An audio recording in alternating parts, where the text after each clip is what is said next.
Bumili kami sa Toy Mart sa Festive Walk dito sa Mega World sa Iloilo. So, para mabilis, ito yung nakuha namin. 2 sec,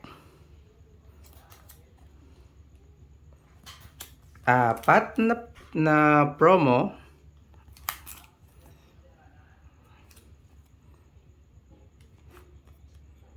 then 11 pieces ng SR,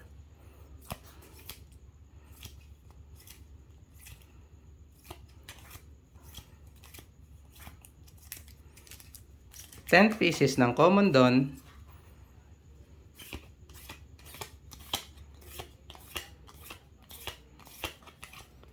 then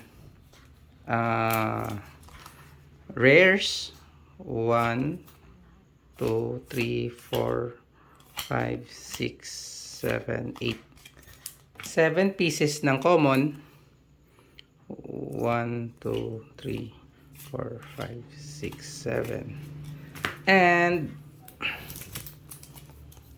4 na piraso ng uncommon na foil. So, packaging nila maganda din. Yun lang, malas lang tayo this time. Thank you.